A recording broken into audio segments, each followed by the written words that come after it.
just overwhelmed over the fact that somebody takes the time to help out whenever they're needed. It's a place for rest, it's a place for peace, and it's a place probably secondary for food. My hope for them is that one person cared. One person cared.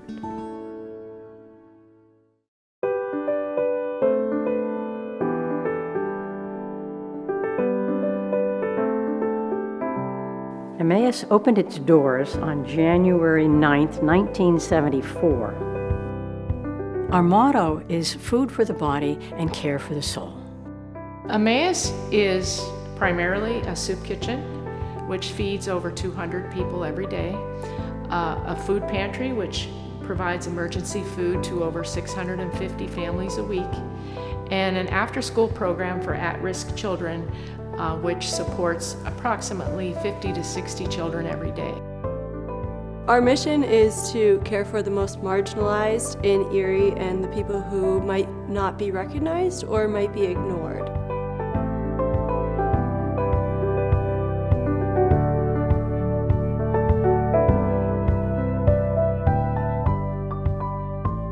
People who walk in our door at the soup kitchen, some of them are in fact homeless. When they leave us, they have no place to go. The people are very thankful, and are really happy to have a meal. What do we hear when they come to the line? Thank you, thank you, thank you. God bless you. It's a wonderful thing. The meals here I think, are amazing. I mean, they have such a full meal, generally well balanced, and the food is always delicious. Here it is, 4 o'clock in the afternoon, and they're telling you it's the first thing they had to eat for the day. We experienced a devastating fire at our soup kitchen. Within 24 hours after the fire, our donors started sending checks with wonderful notes of support. We decided to join our pantry building and our soup kitchen building, and that enabled us to provide a wonderful dining room for families. So they seized the opportunity and made this section separate for children, which is a win-win-win. Some of the people are regulars, and then other ones change. They come in just while they need it, and then they don't need the help eventually, and we don't see them for a while. So it's just been kind of nice. It feels like home. Makes you feel good. Gives you a really good feeling to know you're helping.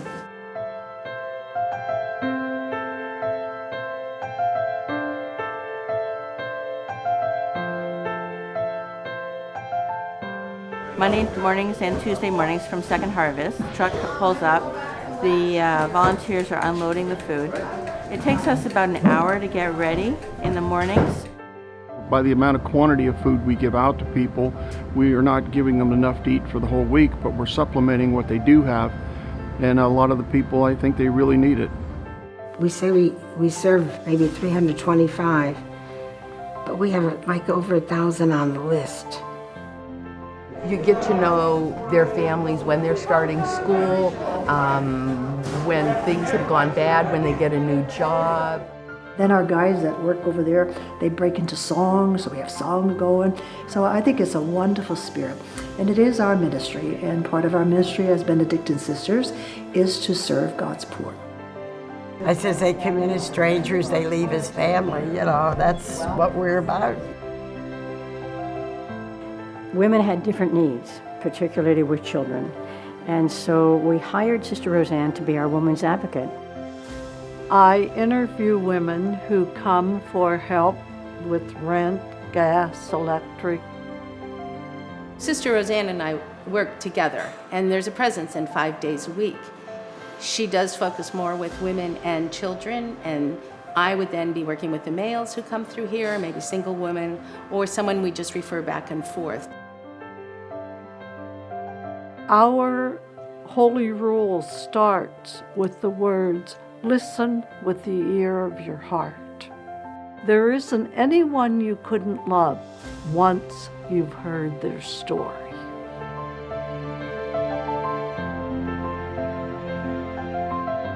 The garden started in 2012. It's both beautiful and bountiful. Our mission is to grow as organically and as naturally as possible and to donate all this fresh, wonderful, delicious produce. Approximately 2,000 pounds of fresh produce every year goes to our guests at the soup kitchen and to our guests at our food pantry. Our gardeners take great pride in keeping it so lovely looking. The garden is an educational spot where we bring children through the garden and explain to them about, a few gardening techniques. A lot of the children don't even know where their food comes from. They think it's always in a can, you buy it in a store, they come in here, they've never tasted or felt herbs, and it's an amazing feeling to see these children get all excited and they take things home and they want to show their parents. A wonderful benefactor bought the former St. Mary's School that provided us with a great space for our kids' cafe. I like to think of ourselves as a home away from home for our children that attend our program. They come in like, oh, rowdy attitudes. We show them how to cherish and love and be friendly and cope, be nice and share. It is a safe place after school. The kids are at our door at 2:35, and they're off the streets for 2 hours. They're fed a nutritious meal, they're safe, and they're loved. Today we're going to be having Salisbury steak, mashed potatoes with gravy, corn with vegetables in it, and we're going to also have a dinner roll with butter. Just give them a meal like you would have for your family at home. When I first came here, I was a little shy, but the first day I met new friends because there's a lot of nice people here. We learned about being a nice person, having fun, and being yourself. On any given day, we'll have anywhere from 50 to 70 children in our doors.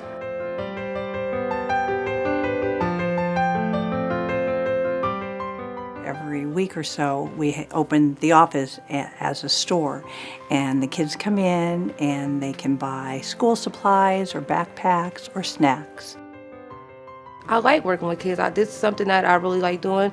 They helping me too. They making me a better parent when I go home. It's just good to see I'm giving back doing something besides what I used to do before. This place changed me, just like I'm changing certain kids. Thank you, Kids Cafe, for teaching us new things.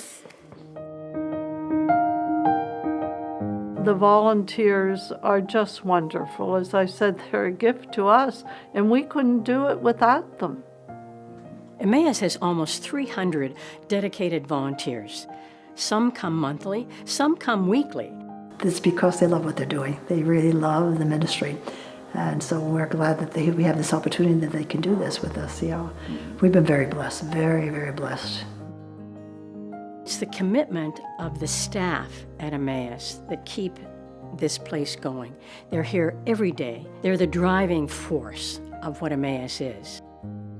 Emmaus also has a board of directors who are extremely committed to this ministry and who carry the mission out into the greater community.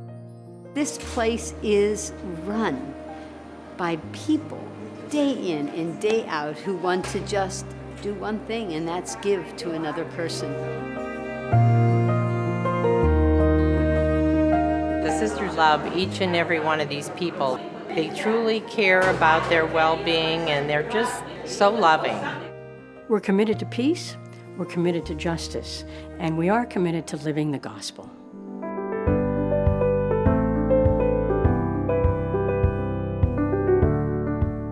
For some people, Emmaus is that place that when things go bad, they know that they can always come to us and they can fall back on us.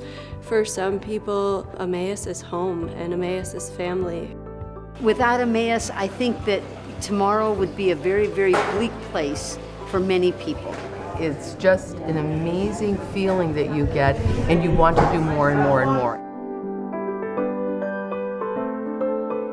The spirit of Emmaus definitely needs to continue into the future.